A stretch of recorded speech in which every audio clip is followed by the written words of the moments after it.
Le Nouvel Esprit Public, Philippe Meyer, bonjour.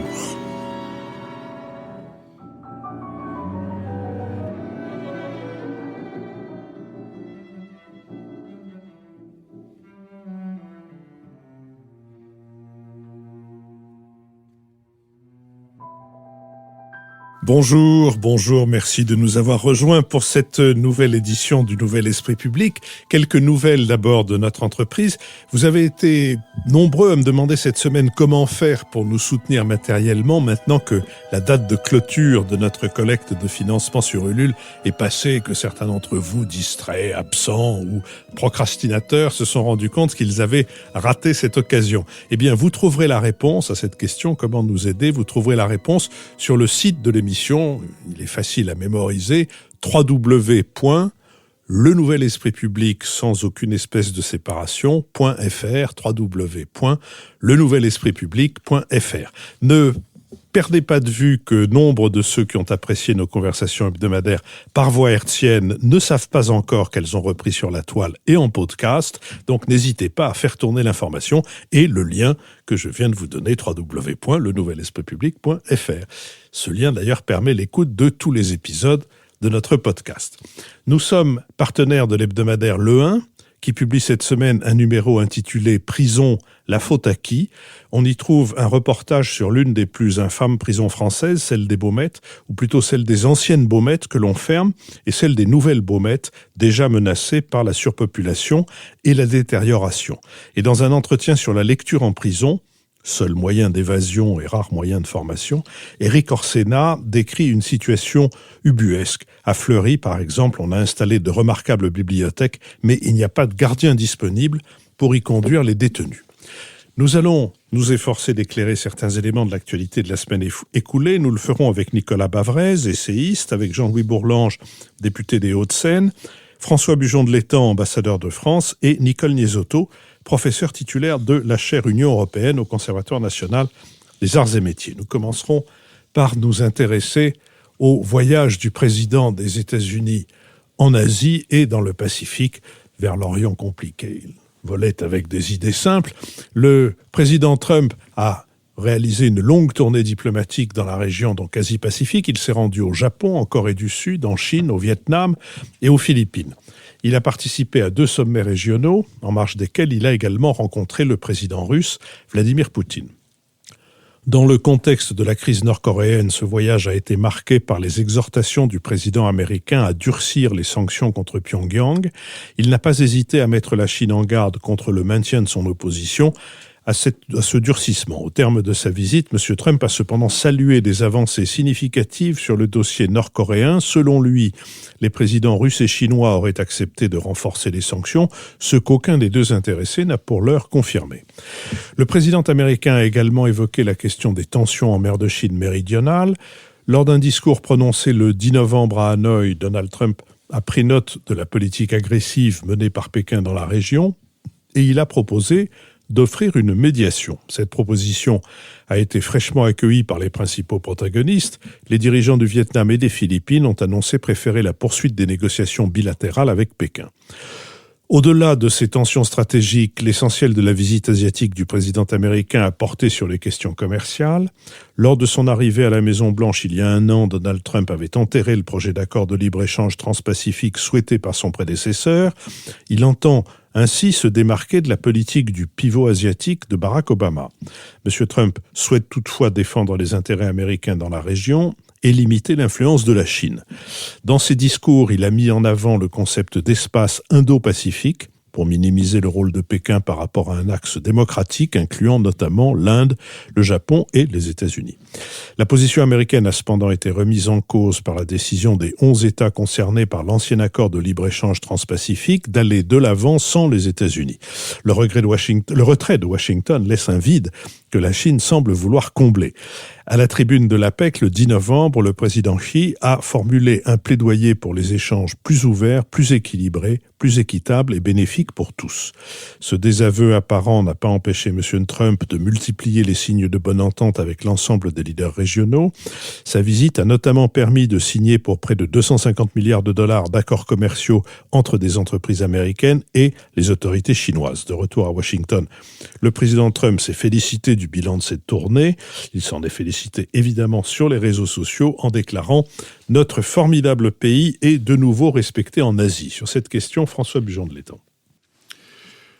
Oui, il a fait un voyage très long, exceptionnellement long même par les standards américains. C'est rare qu'un président des États-Unis s'éloigne pendant 11 jours. Alors effectivement, il a dû en profiter beaucoup puisque c'est 11 jours pendant lesquels il n'a pas entendu parler des enquêtes du procureur Mueller, où il n'a pas entendu parler des malheurs de son attorney général ou des problèmes divers et variés avec la Russie. Et pour lui, probablement 11 jours en dehors de Washington doivent être un ballon d'oxygène qui n'est pas négligeable. Mais ce qui me frappe le plus, c'est que cette grande voyage en Asie du Nord-Est et du Sud-Est, puisqu'il est allé aussi au Vietnam et aux Philippines, n'a finalement pas apporté grand-chose. Et je voudrais insister là-dessus. D'abord, tout le monde attendait qu'il y ait peut-être des incidents, des problèmes avec la Chine sur lesquels les États-Unis, et à laquelle les États-Unis s'opposent sur beaucoup de sujets. Avec la Corée du Nord, on avait imaginé que Kim Jong-un en profiterait pour tirer je ne sais quel missile par-dessus le Japon à l'occasion de la visite de monsieur. Il ne s'est rien passé de tout cela. Il n'y a pas eu de crise, il n'y a pas eu d'éclat. Il n'y a pas eu de vague, ni d'incident, aucun des incidents redoutés. Tout le monde a été plutôt aimable et empressé auprès de M. Trump. Bien entendu, son ami Shinzo Abe, qui venait d'être réélu et de gagner confortablement ses élections à la Diète, l'a reçu, lui a rendu la politesse, a joué au golf avec lui, comme il avait joué à Mar-a-Lago. Xi Jinping a été tout sourire, toute courtoisie, lui a déroulé le tapis rouge, et s'est d'ailleurs fort bien servi de la visite de M. Trump pour montrer à quel point il était le maître absolu en Chine. Il l'a emmené, par exemple, sous toutes les caméras chinoises dans la cité interdite, apparaissant pratiquement comme le nouvel empereur qui recevait un chef barbare, n'est-ce pas ? Donc tout ceci a été très très bien mis en scène par les hôtes de M. Trump. Lui-même a eu l'air très content de ce traitement qu'il recevait partout. Il a été sur le mode mineur, compte tenu de ce qu'il est souvent sur le mode majeur. Il n'a pas utilisé de rhétorique menaçante et même beaucoup de la rhétorique habituelle, qui est une rhétorique très dure sur le thème de la Corée du Nord, de l'armement de la Corée du Nord, sur le thème de la compétition commerciale, avait cette fois-ci, pour poursuivre la métaphore musicale, beaucoup de bémols à la clé, je trouve. En Chine, par exemple, on n'a pas entendu parler des récriminations habituelles contre la Chine. Il n'a rien dit pratiquement sur la liberté de circulation en mer de Chine. Quand il en a parlé, vous avez parlé de sa déclaration, il l'a fait en dehors des frontières chinoises, bien entendu. Il n'a pas du tout fait allusion à tout ce qu'il disait quand il était en campagne sur le déséquilibre scandaleux des échanges, sur la manipulation des taux de change par la Chine. Tous ces griefs ont été en quelque sorte rengainés par M. Trump, qui est resté conciliant, modéré sur le thème commercial dans l'ensemble, et qui semble avoir oublié sa rhétorique de campagne. Alors, vous avez mentionné, Philippe, les 250 milliards de dollars de contrats qu'il a signés. Alors, ce ne sont pas des contrats qu'il a signés. Il a signé, comme on fait souvent dans ces cas-là, des lettres d'intention qui sont ou ne sont pas suivies des faits, et quelquefois n'en sont suivies que 10 ans plus tard. Donc, c'est quand même beaucoup de poudre aux yeux dont il va évidemment se prévaloir pour expliquer qu'il ait cessé de parler de taxer, par exemple, les produits chinois de 35%, comme il le faisait pendant la période de campagne. Mais c'est la première chose, je trouve, c'est le caractère modéré de cette symphonie qui s'est jouée en Asie. La deuxième chose, que je voudrais souligner, c'est qu'au fond, Trump a révélé pendant cette visite le très grand vide de la pensée stratégique de Trump, en tout cas de la pensée, de la pensée stratégique américaine, mais en tout cas de celle de l'administration Trump sur l'Asie. Avec Barack Obama, on savait, il y avait toute une mise en scène du thème du pivot sur l'Asie, mais qui s'était accompagnée de gestes aussi, et de gestes importants. La signature du Trans-Pacific Partnership était un des grands résultats de l'administration Obama, mais par exemple le fait qu'il ait décidé que sur les 11 porte-avions américains, il y en a 7 qui croiseraient désormais dans le Pacifique et dans les mers de Chine, était ce qui s'appelle joindre le geste à la parole. Avec Trump, il n'y a rien de tel. Au fond, il y a un nouveau slogan et un vieux, puisque finalement, la politique étrangère de M. Trump, très souvent, elle consiste à procéder par slogan ou par pulsion, beaucoup plus que par réflexion. Le nouveau slogan, vous l'avez mentionné, c'est celui du rêve indo-pacifique. C'est exactement comme ça que c'est un Indo-Pacific Dream. C'est comme ça qu'il l'évoque. C'est un thème très intéressant. Il est emprunté aux Japonais, qui sont les inventeurs de la formule, mais il est commode puisqu'il permet d'invoquer l'Inde et de l'inclure, je ne dirais pas une sainte alliance parce que c'est trop fort, mais dans une solution de contrepoids à la puissance chinoise. D'ailleurs, en marge du sommet de l'ASEAN qui s'est tenu à Da Nang après la visite en Chine, une réunion a eu lieu de ce qu'on appelle le Quad, c'est-à-dire les 4 puissances, les États-Unis, le Japon, l'Australie et l'Inde. Ça, c'est tout à fait intéressant parce que ça montre ce sur quoi la politique américaine voudrait s'appuyer.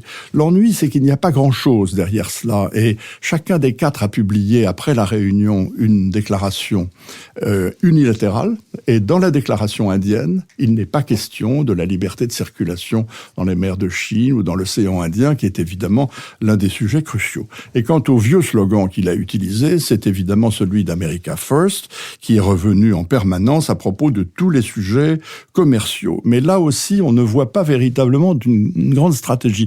Il refuse le multilatéral. Un des premiers gestes de l'administration Trump avait été de révoquer le Trans-Pacific Partnership. Il ne propose rien en échange. Il privilégie le bilatéral et voudrait conclure des accords commerciaux bilatéraux préservant mieux les intérêts commerciaux des États-Unis avec chacun de ses grands partenaires. L'ennui, c'est qu'aucun de ses grands partenaires n'est intéressé à l'idée de signer des accords bilatéraux avec les États-Unis. Le sujet est difficile, il est risqué, et on voit au contraire les partenaires asiatiques chercher à raviver le TPP sans les États-Unis ou à inventer quelque chose d'équivalent, toujours sans eux. Nicole Nisotto. Oui, moi j'irais même un peu plus loin. Je crois que ce voyage n'a pas apporté grand-chose en termes de résultats et d'avancées sur les dossiers chauds, mais il a en revanche apporté beaucoup de confusion et je ne pense pas que les alliés des États-Unis soient rassurés à la suite de ces 11-12 jours de voyage. Monsieur Trump n'a pas arrêté de se contredire dans les déclarations qu'il a faites. Par exemple, sur la Corée, il appelle à la coopération internationale avec la Russie, la Chine, l'ONU, alors que sur les aspects économiques et commerciaux, il défend un nationalisme pur et dur, demandant même aux pays de l'ASEAN de faire la même chose. Sur la région Asie, il a laissé entendre qu'un G2, c'est-à-dire une espèce de condominium sino-américain, pouvait être le moteur de l'organisation et en tout cas portait la croissance mondiale. Et en même temps, il a avancé ce concept d'Indo-Pacifique qui marginalise complètement la puissance chinoise. Et sur la Chine notamment, donc il porte cette idée qu'il faut contenir l'avancée de la Chine et surtout l'avancée militaire de la Chine, mais il s'est retiré du TPP, le Trans-Pacific Partnership, qui était une alliance contre la Chine, qui marginalisait la Chine. Et du coup, il donne à la Chine une bouffée d'air extraordinaire pour affirmer sa puissance. Et c'est le deuxième point. Je crois que ce voyage de Donald Trump en Asie montre à quel point la puissance chinoise est la grande puissance régionale, sinon internationale, et à quel point la puissance américaine est aujourd'hui à volo. Sur la Chine, je crois que c'est absolument extraordinaire. Je l'ai dit, le retrait de l'Amérique du TPP laisse à la Chine tout loisir de prospérer sur son projet de route de la soie, One Belt, One Road. Je rappelle qu'il y a 63 pays intéressés, 1000 milliards de dollars investis, notamment au moyen d'une banque que la Chine a créée en concurrence avec la Banque mondiale, la Banque asiatique d'investissement sur les infrastructures, à laquelle participent de nombreux pays européens d'ailleurs. Le retrait des États-Unis de la COP21 amène Xi Jinping à se présenter comme le défenseur des biens mondiaux, le défenseur de la planète et de la coopération multilatérale sur le climat.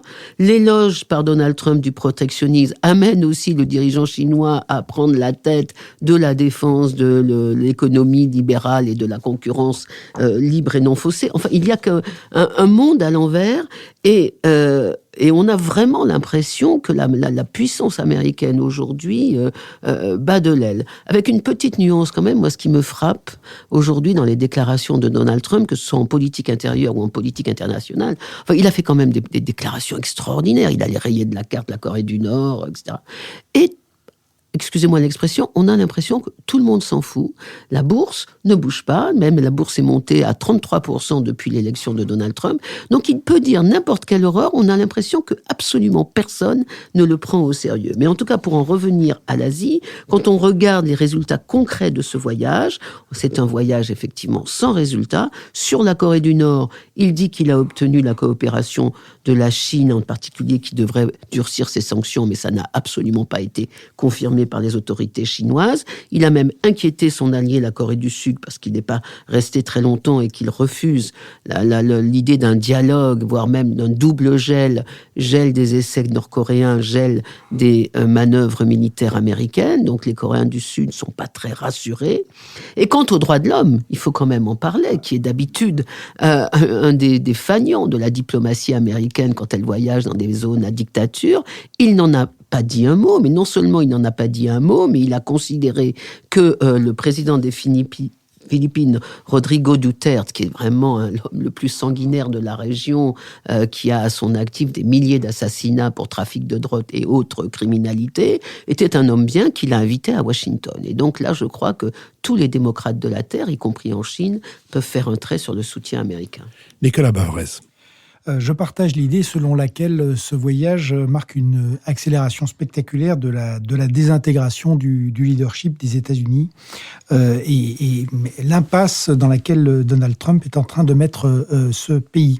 Quand on regarde au plan de la doctrine, comme on l'a dit, on ne sait pas littéralement quels sont les principes que suit Donald Trump en dehors de ce négo et de son humeur du moment. Est-ce qu'on est effectivement dans l'Indo-Pacifique? Est-ce qu'on est dans le G2 américano-chinois? Est-ce qu'on est dans une priorité à la mer de Chine? Plus personne ne sait ni qui sont, ni ce que souhaitent les États-Unis. Et à partir de là, les résultats sont effectivement nuls.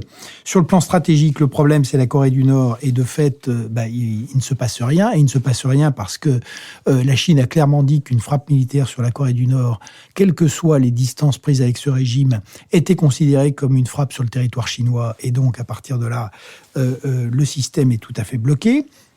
Le retrait du TPP et l'idée de faire du bilatéral, la réponse est claire, c'est que le pacte transpacifique continue à 11. Il y a 11 pays qui ont quand même pris la décision d'abaisser de 95% les barrières tarifaires, et ça fait 500 millions de consommateurs, donc c'est l'équivalent du grand marché européen, et c'est maintenant sans les États-Unis. Et enfin, comme on l'a dit, l'idée d'abandonner les principes et les valeurs pour faire des deals. On a eu 250 milliards de dollars de faux contrats, et en revanche, on a, du point de vue de l'abandon des principes, là, on a du concret, puisque les droits de l'homme, mais aussi la liberté de la presse américaine a été tenue complètement en dehors pendant toute la visite chinoise, et il n'y a que la télévision chinoise qui a pu suivre les événements. Et sur le plan du style, donc, on a une extrême personnalisation, mais ce qui est intéressant, c'est que côté chinois, il y a un vrai culte de la personnalité au service d'une stratégie extrêmement forte. Aux États-Unis, on a un ego hypertrophié au profit d'une incohérence maximale et sans aucune stratégie. Et donc, le résultat, il est parfaitement clair. Aujourd'hui, qu'est-ce que c'est que la présidence Trump? Comme on l'a dit, c'est China First. La Chine a les mains libres en mer de Chine. Elle fait sa zone de libre-échange en Asie et elle fait les routes de la soie. Elle a un blanc-seing maintenant sur les droits de l'homme et la liberté de la presse et ce qu'elle appelle les valeurs et la cynisation du marxisme plus le total capitalisme. Elle a les mains libres pour le faire en échange d'un certain nombre de contrats. Et l'autre aspect qui est très intéressant, et je voudrais insister là-dessus, c'est qu'on a China First, mais on a America Out. Les États-Unis, la mondialisation est en train de s'organiser sans les États-Unis. Le commerce, on en a parlé, mais c'est vrai aussi avec l'Union européenne qui multiplie les accords avec Canada, Japon, Nouvelle-Zélande ou Mercosur. La dérégulation de la finance, on est quand même 10 ans après le plus grand krach depuis 29, et l'idée de déréguler la finance, fort heureusement, en dehors des États-Unis, personne n'achète cette folie. Le climat, on l'a dit, la COP23, les États-Unis se sont ridiculisés en organisant des réunions sur le charbon propre, et le reste du monde est en train de s'organiser pour vivre avec. Et on va en reparler sur la sécurité. En Europe, c'est quand même un événement majeur, alors que les Européens vivaient à l'ombre de la garantie de sécurité américaine, que les alliés les plus fidèles étaient en Europe. Aujourd'hui, eh bien, ce que De Gaulle avait souhaité vainement, c'est-à-dire l'Europe européenne, eh bien, Trump est en train de la faire, parce qu'on a des pays qui maintenant s'organisent pour essayer de défendre leur souveraineté et leur sécurité. Donc le drame, c'est que, est-ce que le monde peut, et la mondialisation, et notamment le capitalisme, peut-il s'organiser autour des États-Unis? La réponse est oui. Est-ce que la liberté politique peut survivre au XXIe siècle sans les États-Unis? Là, il y a une énorme question. Jean-Louis Bourlange. Oui, ce qui est bien avec notre émission, c'est que elle repose sur un principe simple. C'est pas parce que tout est dit que le dernier ne doit pas répéter, parce que tout n'est pas dit par tout le monde.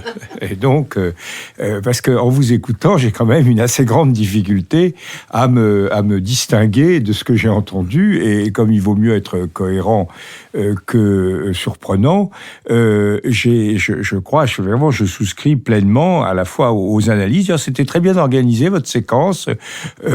François a présenté le voyage de façon au scalpel, avec tous les éléments, et ensuite tous les deux, vous avez, Nicole et Nicolas, vous avez tiré des conséquences, et si je comprends bien, il me revient l'idée de tirer le choix de tirer la conclusion, mais elle a déjà été globalement faite par Nicolas, car en réalité, je crois que ce que signifie a priori ce voyage, c'est est-ce que ce n'est pas la manifestation la plus évidente d'un commencement ou la manifestation publique du déclin de l'Empire américain. C'est quand même, alors, ce voyage a une apparence qui est une apparence relativement heureuse, qu'a souligné François Bujon de l'Étang. Parce que pourquoi une apparence heureuse? Pour 3 raisons. Parce qu'on a eu un Donald Trump qui était modéré. Alors c'est toujours une bonne surprise de le voir cesser de dire des bêtises, même si on n'est pas sûr que ça dure très longtemps. Deuxièmement, on a vu des... Avec modération. Oui, c'est ça, oui, absolument. Deuxièmement, on a vu des clients assez inquiets, des alliés clients assez inquiets, qui ont donc plutôt fait ce qu'il fallait en Corée et au Japon, le parti de golf, etc., pour soutenir les Américains, parce qu'ils sont quand même confrontés avec la Corée du Nord, notamment à des menaces qui sont immédiates, donc il faut quand même essayer de flatter ce qui reste encore de volonté de solidarité de la part des États-Unis. Et troisièmement, et ça c'était le paradoxe le plus extraordinaire, ça a été le triomphe, l'accueil triomphal réservé par les Chinois au président américain. Alors évidemment, le cynisme du président américain n'est pas quelque chose qui effraie les dirigeants chinois. Et en revanche, ce dirigeant qui leur sert China First, comme dit Nicolas, tout frais dans leur assiette le matin, il n'y a rien de mieux. Ça me faisait penser toujours au communiqué des soviétiques à la bonne époque, disant « Ah, le président que nous voudrions revoir, c'est le président Roosevelt ». Effectivement, ils préféraient 100 fois le président Roosevelt au président Truman. Nous sommes un certain nombre en Europe à considérer que le président Truman a été pour nous extrêmement précieux dans sa résolution sur la guerre froide. Et puis, alors, cette apparence dissimule en réalité quelque chose d'un effondrement. Et on voit bien, tous les éléments sont réunis. D'abord, l'égoïsme sacré. America First, c'est déjà quelqu'un qui dit à ses alliés qui se fichent d'eux, que ça lui est égal, que leur sort lui importe peu. Donc, évidemment, c'est une étape sur la voie de la dissolution. Ensuite, le protectionnisme. On est le leader d'une nation qui incarne le commerce mondial et on rompt les négociations sur le TPP et laissant tous ces alliés qui sont entre la Chine et les États-Unis complètement éperdus, tâchant de faire ensemble l'équivalent sans les États-Unis, ce qui n'est pas gagné. Hein. C'est pas facile pour eux d'agir, de faire une sorte d'espace commun, économique commun sans les États-Unis. Ensuite, on a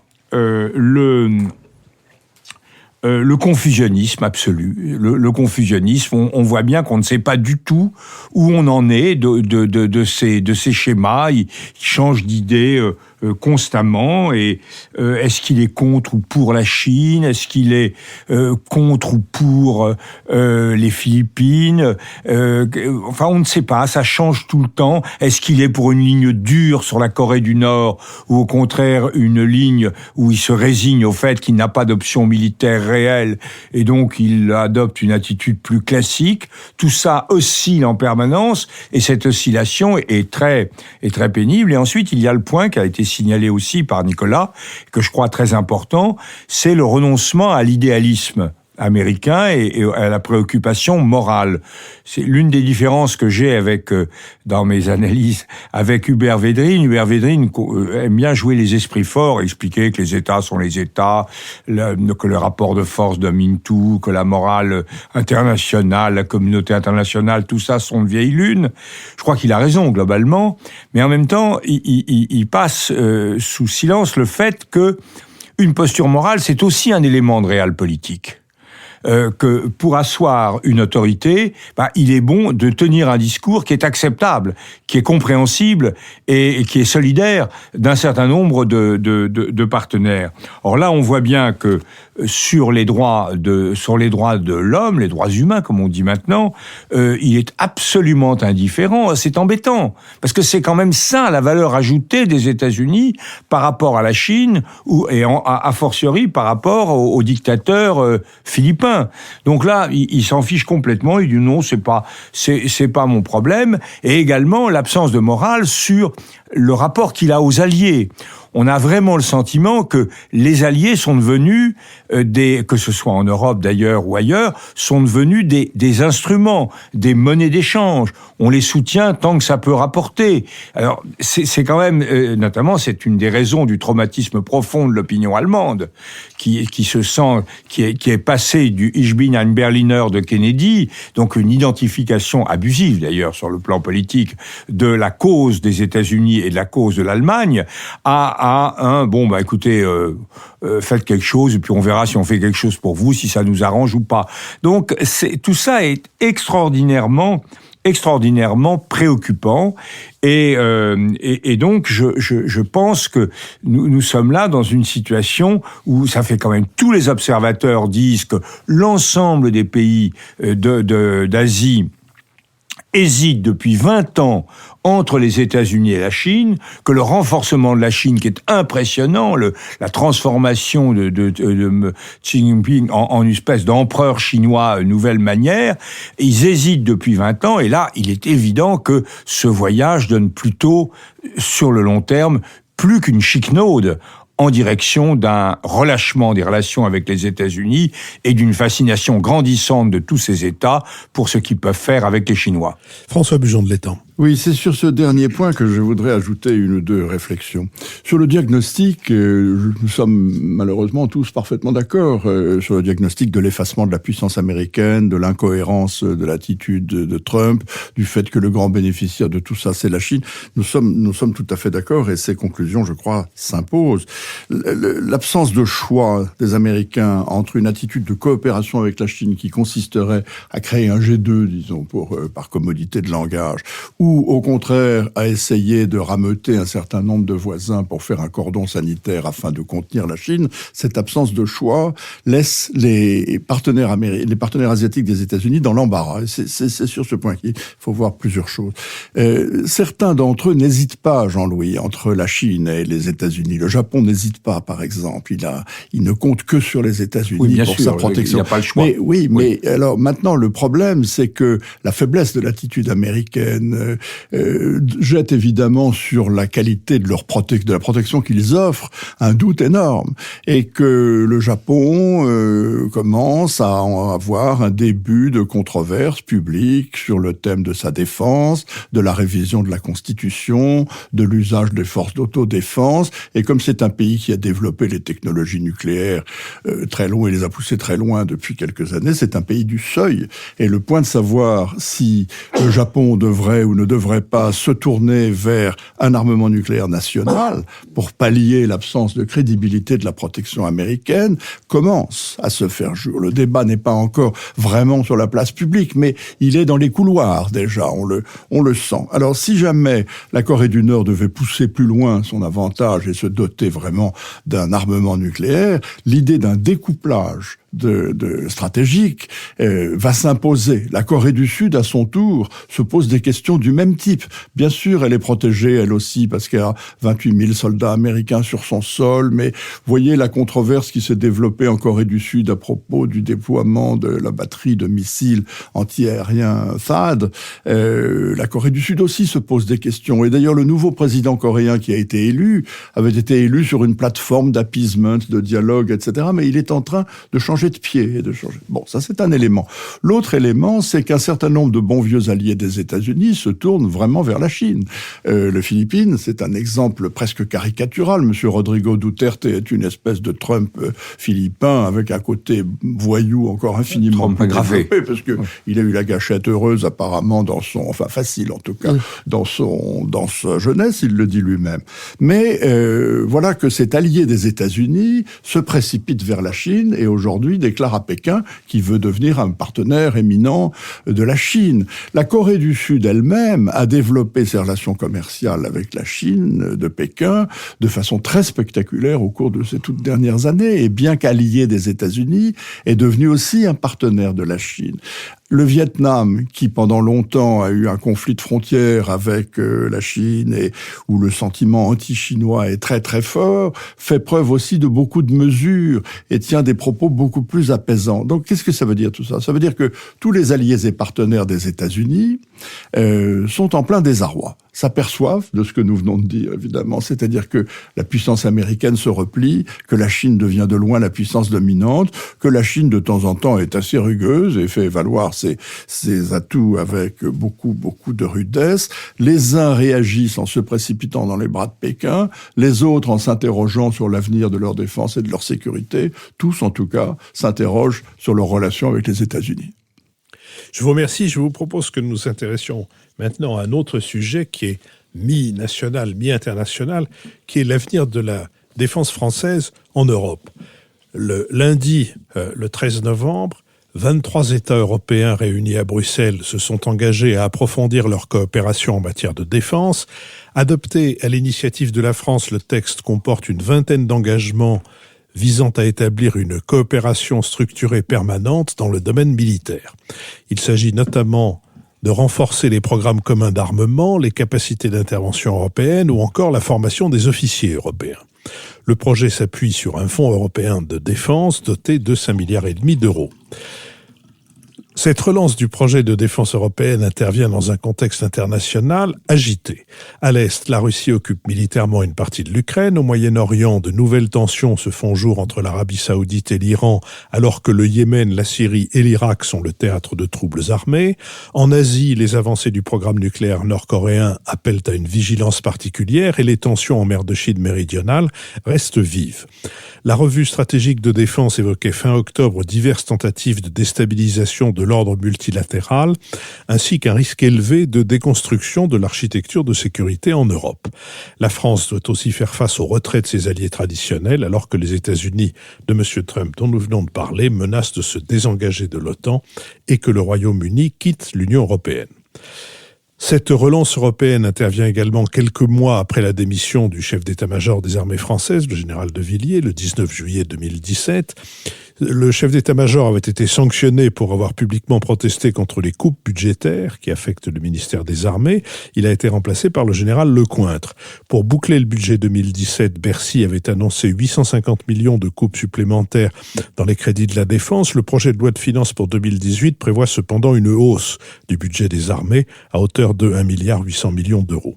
Le président Macron répète par ailleurs son engagement de porter l'effort de défense à 2% du PIB avant la fin de son quinquennat. Et malgré cela, l'armée française est aujourd'hui sous tension et peine à faire face à la multiplication des théâtres d'opérations intérieurs et extérieurs. La France est présente au Levant, au sein de la coalition internationale contre Daesh, ainsi qu'au Sahel, dans le cadre de l'opération Barkhane. L'opération Sentinelle mobilise en outre de nombreux militaires sur le territoire national. La France plaide donc pour un sursaut européen en matière militaire, mais cette idée se heurte à la frilosité allemande sur ce sujet. Dans une tribune largement diffusée outre-Rhin, Jean Pisani-Ferry a critiqué les obsessions étriquées de l'Allemagne, et de son côté, l'ancien ministre des Affaires étrangères allemand, Joschka Fischer, a déclaré que Berlin joue avec le feu en ne soutenant pas l'élan français. Sur cette question, Nicole Niesotto. Alors, il est indéniable que la défense européenne bénéficie aujourd'hui de vents favorables. Elle stagne, elle végète depuis sa création en 1999. Mais aujourd'hui, le contexte est porteur pour un certain nombre de raisons. D'abord, la menace, vous l'avez dit Philippe, augmente et se diversifie à l'extérieur comme à l'intérieur avec la menace terroriste. La Grande-Bretagne est en train de sortir de l'Union. Or, elle a été systématiquement le pays qui a mis le maximum de veto à la montée en puissance stratégique de l'Europe. Et donc, le départ des Anglais fait sauter un verrou important.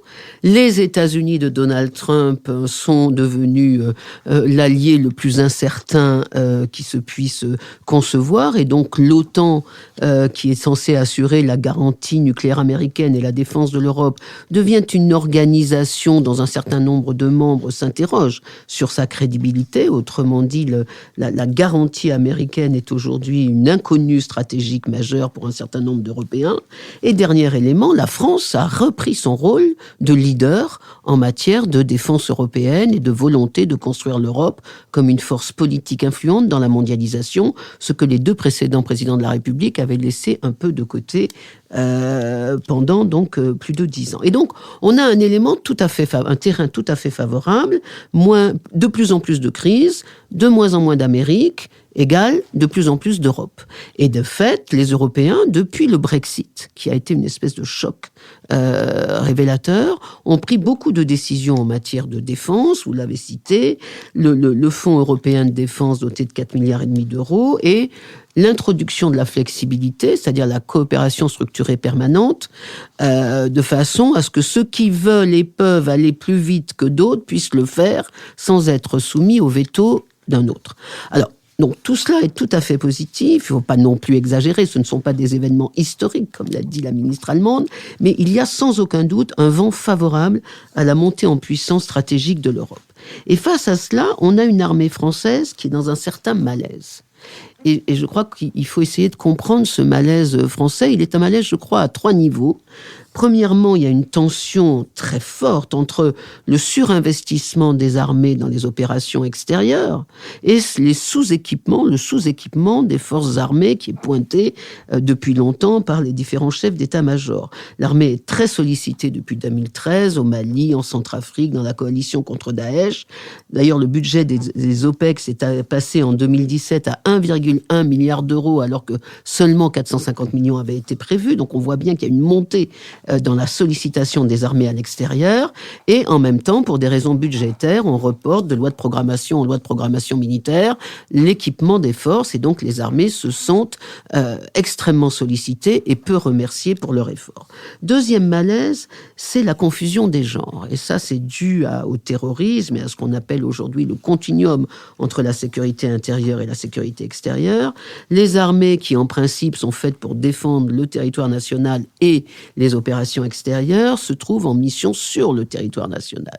Des missions de défense sur le territoire national, l'opération Sentinelle, 10 000 hommes mobilisés, et les armées se trouvent très gênées par cette mission intérieure. D'ailleurs, le ministre et le président de la République ont allégé, flexibilisé un tout petit peu l'opération Sentinelle. Mais il y a une confusion des gens qui gêne l'appareil militaire. L'armée n'est pas faite pour faire des opérations sur le territoire national.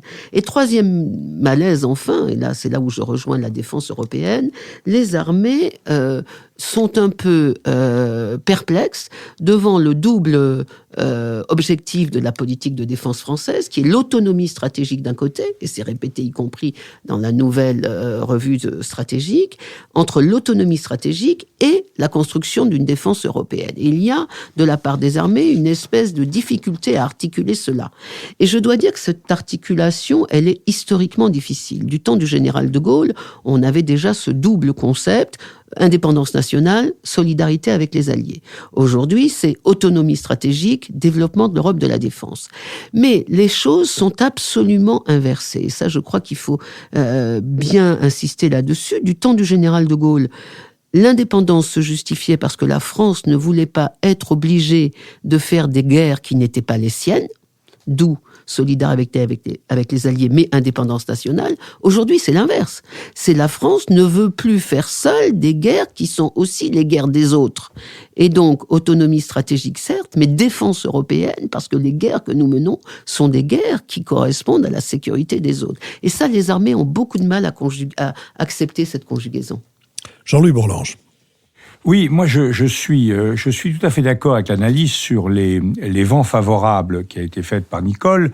Simplement, je crois que si on reprend les fondamentaux qui, depuis la crise de la CED en 1954, ont bloqué, je rappelle, personne ne le sait, mais que la CED, bien que je sois un grand militant européen, j'ai toujours considéré que la CED, dans la forme qu'elle avait prise, était une ineptie totale, que ça ne pouvait absolument pas marcher, et que, au bout du compte, on a eu raison d'en finir avec ce projet. D'ailleurs, Raymond Aron, Nicolas me contredira pas, lui qui est un grand spécialiste de Raymond Aron avait très justement pris ses distances. Il y avait des discussions entre Pierre Asner, Jean-Claude Casanova et Raymond Aron à cette époque, et les deux autres étaient très favorables parce qu'ils étaient pour l'Europe, et Raymond Aron disait ça ne peut pas marcher. Bon, et je crois effectivement que ça ne peut pas marcher pour des raisons très profondes.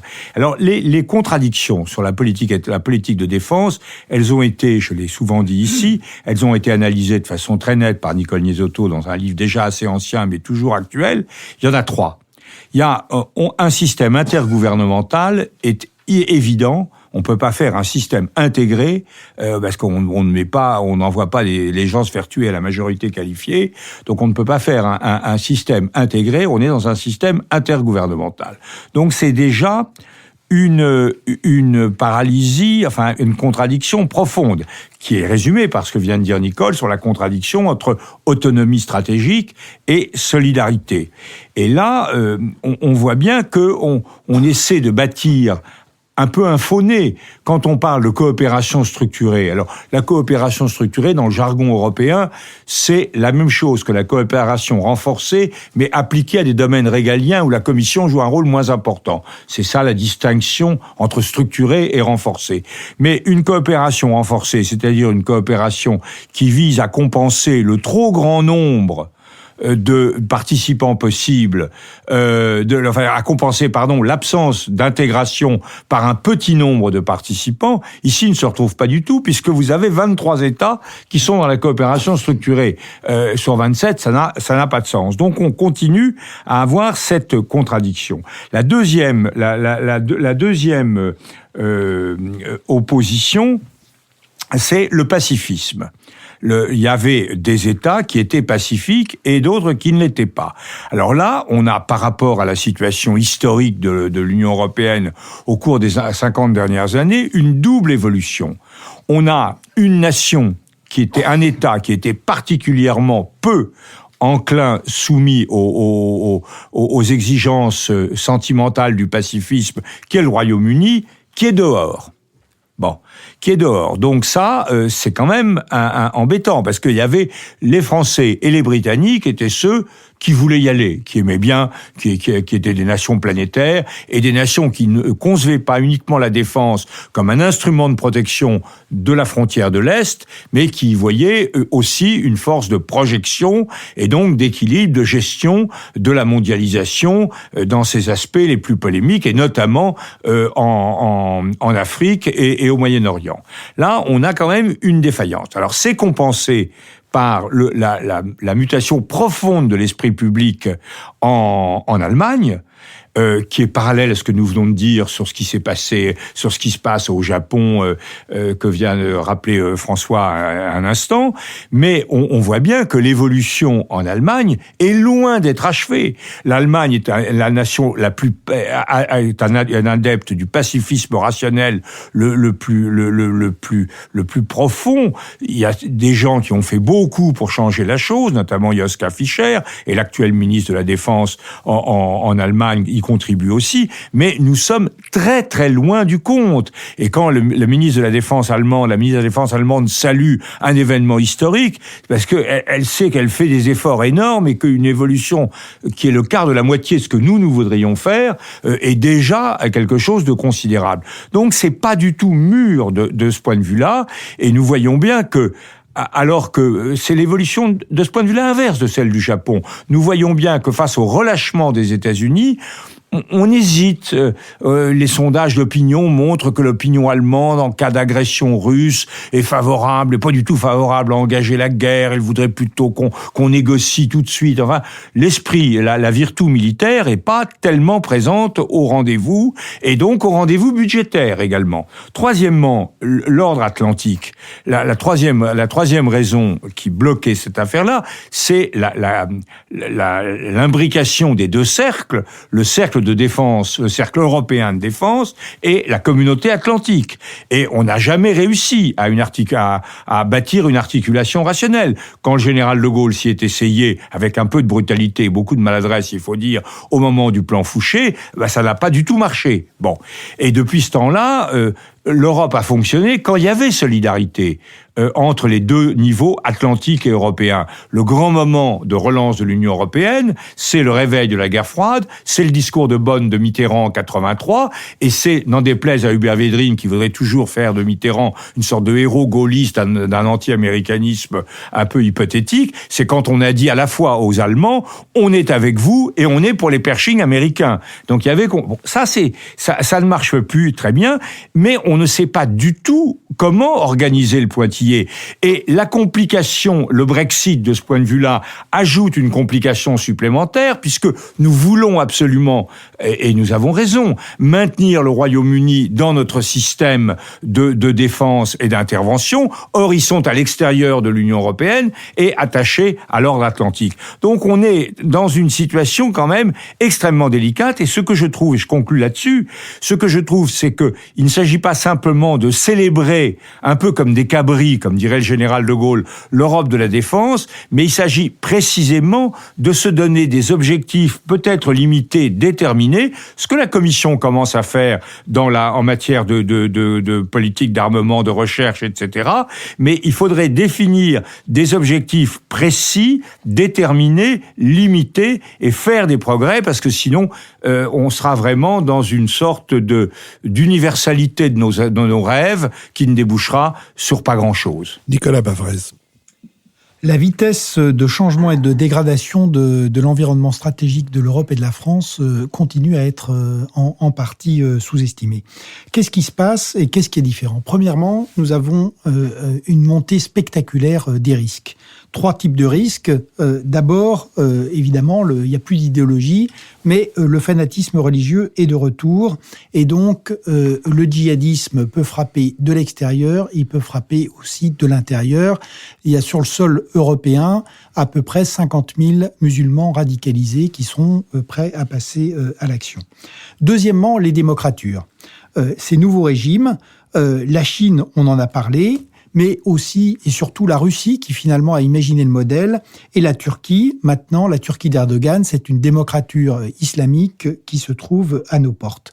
Et enfin, le cyber, avec des attaques économiques, des attaques sur nos centres de décision, mais aussi, ce qui est très intéressant, des attaques sur le fonctionnement de la démocratie. On a vu pour les États-Unis, mais on sait que la manipulation cybernétique russe a eu un rôle très important dans le référendum sur le Brexit et dans le référendum catalan.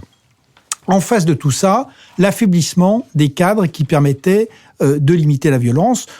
Ça rejoint la conversation précédente. Il faut être clair, aujourd'hui, malheureusement, avec Trump, on prend acte du déclin des États-Unis et par ailleurs, l'Occident n'existe plus. Donc, ces évolutions font que l'Europe et la France sont beaucoup plus vulnérables qu'elles ne le croient. Quand on regarde l'Europe, quand on va des pays baltes jusqu'à Gibraltar, il n'y a pas un endroit calme autour de ce continent qui se croit un continent à l'abri de tout risque. C'est un continent qui est riche, vieux et désarmé face à des peuples qui sont jeunes, pauvres et surarmés. Et dans l'histoire, ça s'est rarement bien terminé. Pour ce qui est de la France, elle est une cible à cause de son histoire, de ses valeurs, de ses engagements, et puis du fait qu'elle a 6 millions de musulmans sur son sol. Donc on a à peu près 2000 de nos concitoyens qui se sont engagés auprès de l'État islamique au Levant, et dont on va voir combien d'entre eux vont venir. Et puis on a 15 000 musulmans radicalisés sur le sol français. Donc, voilà les risques, la vulnérabilité et donc les difficultés. Les difficultés, en fait, sont très différentes. Pour l'Europe, la difficulté est claire. Dans un monde qui ne cesse de s'armer, on a 1 700 milliards de dollars de dépenses militaires par an. Elles sont en croissance de 5 à 10%. Un pays comme la Russie consacre 3,8% de son PIB à sa défense. Les États-Unis, la Chine, 4%. L'Europe, c'est 1,2%. Donc, l'Europe a cessé de vouloir se défendre depuis des années. Et c'est cet héritage qui pèse aujourd'hui très fortement. La France n'est pas tombée dans cette difficulté, mais en revanche, la France a le problème inverse, c'est-à-dire qu'elle a, et là le général de Villiers avait raison dans son diagnostic, c'est un système militaire qui est aujourd'hui exsangue, parce qu'il est sous-financé. Donc on a 30 000 hommes en opération, c'est 30% au-dessus de tous les contrats opérationnels, et aujourd'hui, il est impossible de financer à la fois la modernisation et la régénération des forces, c'est-à-dire que notre potentiel diminue, et à partir de 2020, ça sera très compliqué. Et on ne sait pas financer la modernisation du nucléaire qui va coûter 6 milliards par an à partir de 2020 et un instrument classique qui est encore capable d'opérer. Donc voilà la difficulté. Comment est-ce qu'on peut en sortir ? Donc je crois que pour la partie française, la priorité, c'est de faire un effort financier supplémentaire. Et de ce point de vue-là, le quinquennat est mal parti, puisque les coupes qui ont été faites l'été dernier se sont traduites par 20% d'abandon sur les commandes d'équipement sur le classique, et ça va peser durablement. La montée qui a été faite pour le budget en 2018 ne couvre pas l'intégration des opérations extérieures, 1,3 milliard, et le coût des mesures prises par François Hollande en 2016, c'est 1 milliard. Donc l'augmentation de 1,8 milliard correspond en fait à une diminution de 500 millions des crédits militaires. Et puis enfin, ce qui a été annoncé, c'est qu'on sera à 42 milliards à la fin du quinquennat, et ça ne permet pas d'avoir les 2% du PIB en 2025 sur lequel la France s'était engagée. Donc il y a une impasse financière qui est un énorme risque sur la défense française. Sur l'Europe, la question qui est posée, c'est que ce qui est annoncé est évidemment très bien, on l'a dit, les 23, dont je rappelle que dans cette coopération, on a 3 pays qui ne sont pas membres de l'OTAN et qui sont dans les 23 avec la Finlande, la Suède et l'Autriche. Donc ça, c'est très bien. Le problème, c'est, j'allais dire, qu'est-ce qu'on veut faire vraiment avec eux et quelles sont les priorités et comment on va utiliser, y compris les fonds. Et pour moi, je crois que la réponse, c'est de dire que la vraie manière de relancer l'Union européenne, c'est la sécurité, qu'il faut faire une vraie union pour la sécurité, avec pour mission évidemment la lutte contre le terrorisme, la protection des infrastructures essentielles et surtout le contrôle des frontières. Ce qu'on a vu en 2015 avec les migrants, c'est quelque chose de catastrophique sur le plan stratégique, c'est catastrophique sur le plan politique parce que ça a été vraiment ce qui a boosté tous les populismes partout en Europe. Et donc, on ne peut pas avoir, dans l'environnement que j'ai décrit, un continent riche, vieux et désarmé, avec des frontières ouvertes et environné de crises, dont certaines sont des crises extrêmement fortes de tous côtés. François Bujon de l'Étang. Oui, moi je partage beaucoup des inquiétudes qui viennent d'être exprimées, qui sont parfaitement fondées, je crois. Nicolas a raison, c'est vrai, il y a des vents favorables qui poussent à la reprise des idées de défense européenne et quelques timides initiatives qui viennent d'être prises qui sont plutôt encourageantes. Mais d'un autre côté, c'est vrai que l'esprit de défense en Europe a disparu au cours de toutes ces dernières décennies, que tout le monde, c'est le reproche que nous font les Américains en permanence, tout le monde s'est remis entre les bras des États-Unis et a compté sur eux pour leur protection, et qu'aujourd'hui, la découverte que font les Européens du fait que la protection américaine n'est plus très crédible permet un certain réveil, mais il y a 40 ans d'inaction et de passivité à remonter, donc ça ne va pas se passer en un clin d'œil. Ça, c'est l'inquiétude générale. L'inquiétude budgétaire, elle est considérable, et vous avez raison, Nicolas, de parler d'impasse financière. Si vous regardez un petit peu le budget, par exemple, 2018, qui est en cours d'examen et de vote au Parlement, il est loin d'être rassurant. Il y a une promesse du président Macron de revenir à 2% du PIB pour les dépenses militaires à l'horizon 2025, n'est-ce pas, et de monter chaque année en puissance, un accroissement régulier d'à peu près 1,7 milliard d'euros par an sur 5 ans. Mais le démarrage est mauvais, indépendamment de l'incident avec le général de Villiers qui a jeté, bien entendu, une ombre sur le début du quinquennat. Le budget 2018, par exemple, prévoit une hausse de 1,8 milliard d'euros. Mais cette hausse est déjà consommée, si j'ose dire. Elle est consommée d'avance. Elle est consommée d'avance par des décisions d'investissement qui ont été faites il y a 2 ans et qui vont arriver seulement à exécution en 2018. Le coût des opérations extérieures connaît une véritable dérive. On est au-delà d'1 milliard d'euros par an, et les choses risquent de continuer à augmenter. Il y a des combines, je ne vais pas entrer dans la cuisine budgétaire, mais il y a ce qu'on appelle les reports de charges, par exemple, qui se font d'année en année et qui ont déjà consommé 3,5 milliards en 2017.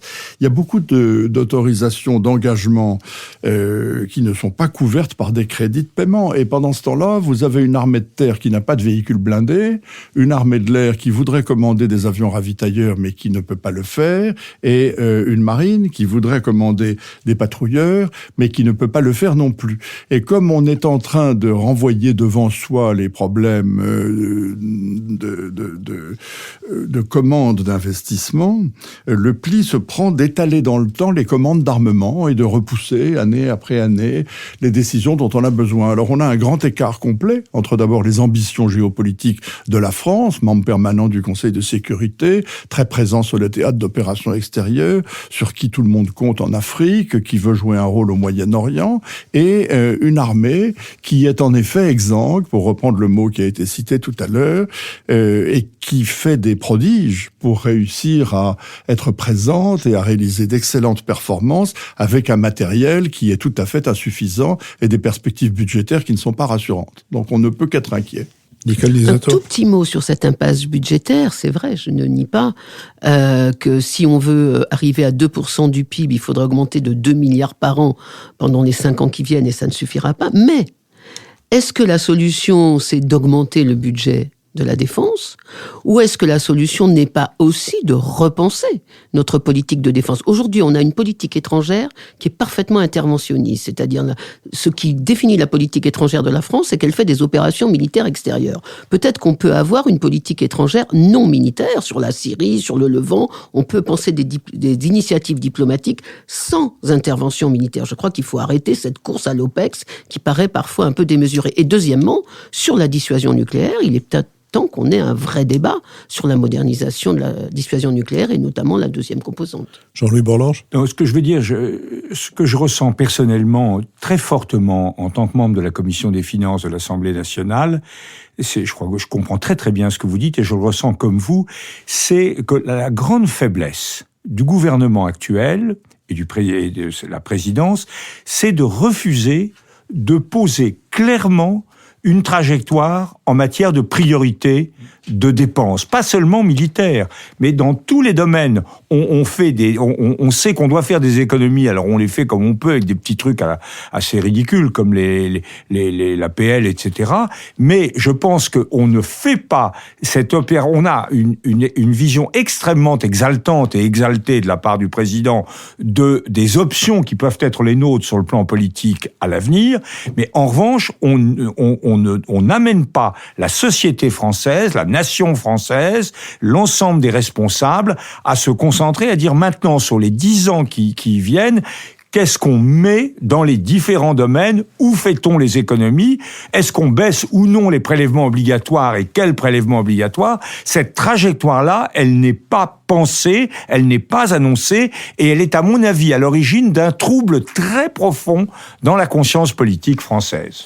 Je vous remercie. L'heure a sonné de notre dernière séquence, la séquence des brèves, que je vais ouvrir en recommandant la lecture d'un livre publié par une vaillante petite maison d'édition cinéphile, pas seulement cinéphile, mais très cinéphile. Ce sont les éditions de la Tour Verte.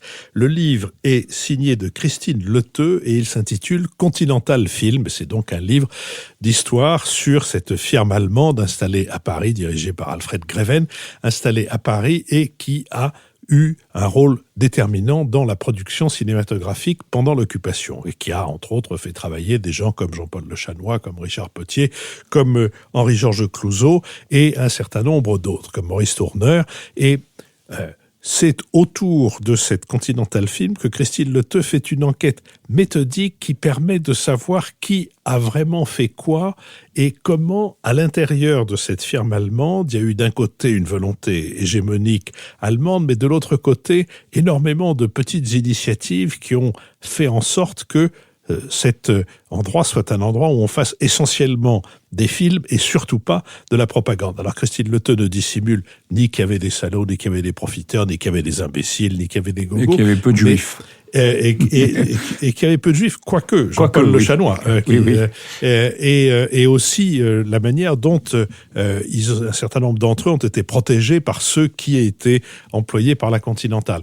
Et aussi, elle examine un certain nombre de dossiers qui ont été jugés sans qu'il y ait eu d'instruction ni à charge ni à décharge, ou plus exactement seulement à charge, notamment l'histoire du fameux voyage des 8 à Berlin. C'était 7 comédiens et un journaliste. Et en réalité, on s'aperçoit que, par exemple, Daniel Darieux n'y est allé que parce qu'elle a obtenu en échange de pouvoir aller voir son fiancé qui était dans un camp d'internement, que tel autre n'y est allé que parce que on lui avait dit que s'il n'y allait pas, on allait ressortir le livre anti-nazi qu'il avait publié avant la guerre et qu'il allait aller faire autre chose que du cinéma, et etc. Le troisième était amoureux de l'officier qui organisait tout ça. Le seul qui était un collaborateur enthousiaste, c'était le journaliste qui les accompagnait. Oui. Et tous les autres, ils sont allés en marche arrière. Et c'est très intéressant, sauf peut-être Suzy Delair, mais Suzy Delair qui va avoir 100 ans bientôt, mais on se demande si c'est pas aussi parce que elle avait quand même ein Vogel in seinem Kopf, comme diraient les Allemands, enfin en tout cas un pois chiche à l'intérieur du crâne. Quelles que soient ses qualités d'actrice qu'on vient de pouvoir admirer de nouveau dans la rediffusion de Quai des Orfèvres, dans la version restaurée par Arte, qui était vraiment une splendeur. Voilà, donc Christine Leteux, Continental Film, aux éditions de la Tour Verte. Jean-Louis Bourlanges. Oui, moi je voudrais recommander le livre que je n'ai pas terminé, mais je me suis lancé dedans avec un immense plaisir, le livre de Laurence Debré, la fille de Régis Debray, fille de révolutionnaire. Alors je trouve ce livre absolument fantastique parce que moi j'ai pour Régis Debray une opinion complètement ambivalente. D'un côté, je trouve que son engagement politique, qui a été courageux, etc., est quand même un engagement d'adolescent. Il est, depuis toujours, c'est une espèce d'éternel adolescent dans son culte de la Révolution. Et d'autre part, c'est un homme qui a énormément de talent, un bonheur d'écriture extraordinaire, et qui est dans la conversation sympathique, plein d'humour, plein de distance. C'est un vieux sage quand on parle, et c'était un jeune adolescent éperdu de révolution quand il rêve. Et là, Laurence Debré était vraiment à la charnière des deux. On montre ce que c'est qu'une jeune fille, une petite fille et une jeune fille, mêlées à cette histoire révolutionnaire extravagante, avec elle beaucoup d'humour, beaucoup de bon sens, beaucoup de tendresse, et donc elle incarne. On avait eu, vous vous souvenez, le livre de fils de Torres sur le. Oui, Paul Torres. Mais là, c'est pas du tout la même chose, et on trouve vraiment toute cette ambivalence, et c'est vraiment très rafraîchissant, et ça donne le sentiment que Debré est quand même bien meilleur quand il écrit de jolies choses que quand il s'engage dans des combats absolument impossibles pour la Révolution, et que sa fille a pris le meilleur de lui-même. Le problème de l'adolescence, c'est que quelquefois, Kessler disait l'adolescence c'est comme le mal de mer, on en rit beaucoup, mais après. Et le problème de l'adolescence dans la version de la rue d'Ulm, je ne voudrais choquer personne, c'est que peut-être ce n'est pas tout à fait l'adolescence. Nicolas Bavrez, à propos de rue d'Ulm. Je souhaite recommander le livre de Dominique Schnapper qui s'appelle « De la démocratie en France, République, nation, laïcité ». En ces temps de polémiques furieuses sur l'islam, l'islamophobie, ce livre est très intéressant parce que il explique et il analyse les rapports entre la citoyenneté, la République et les religions, pas seulement l'islam, mais aussi le judaïsme ou le catholicisme. Il s'interroge sur les politiques, sur l'échec du modèle républicain et sur ce que pourraient être des politiques multiculturelles. Et il y a deux choses qui me paraissent très importantes. D'abord, c'est un livre qui aborde tout ça du point de vue de la connaissance sociologique et pas seulement du point de vue du choc d'opinion furieuse. Et ensuite, c'est un livre qui rappelle l'importance des institutions. Et c'est vrai que dans un moment où les démocraties sont très chahutées, les institutions sont imparfaites, mais elles sont extrêmement importantes pour la survie de la liberté. Nicole Niesotto. Moi, je voudrais vous recommander d'aller voir l'exposition sur l'art du pastel au Petit Palais, intitulée « L'art du pastel de Degas-Redon » et que vous pourrez voir jusqu'au 18 avril 2018. D'abord parce que le Petit Palais, je trouve, c'est un musée absolument magnifique, trop souvent oublié, parfois désert, qui a des collections permanentes superbes, qui a un joli petit jardin exotique intérieur. C'est magnifique, un petit c'est un café. bâtiment magnifique, avec une lumière, superbe, absolument c'est superbe. dirigé de main de maître. Superbe endroit, trop souvent ignoré. Et là, il se trouve que le Petit Palais a sorti de ses collections 150 des 200 pastels qu'il possède, et où on découvre que le pastel n'est pas du tout un art mineur, que c'est une technique extraordinaire entre le dessin et la peinture, avec des œuvres sublimes que moi j'ai totalement découvert. C'est-à-dire, je ne connaissais absolument rien de toutes les artistes qui sont présentés, et c'est vraiment une très très belle exposition. François Bujon de l'Étang. Je suis ravi de ce qui vient d'être dit sur le Petit Palais et sur le pastel. Mais je vous ramène à de plus dures réalités historiques, hélas, en recommandant la lecture d'un livre qui s'appelle « Les Vaincus », qui vient d'être publié en français aux éditions du Seuil et qui est écrit par un professeur à University College de Dublin qui s'appelle Robert Gerwart. C'est un livre passionnant dans lequel je suis pour l'instant englouti sur les années 1918 à 1923 en Europe, c'est-à-dire les suites de la Première Guerre mondiale et les conséquences de l'effondrement des empires, de l'Empire austro-hongrois, de l'Empire allemand.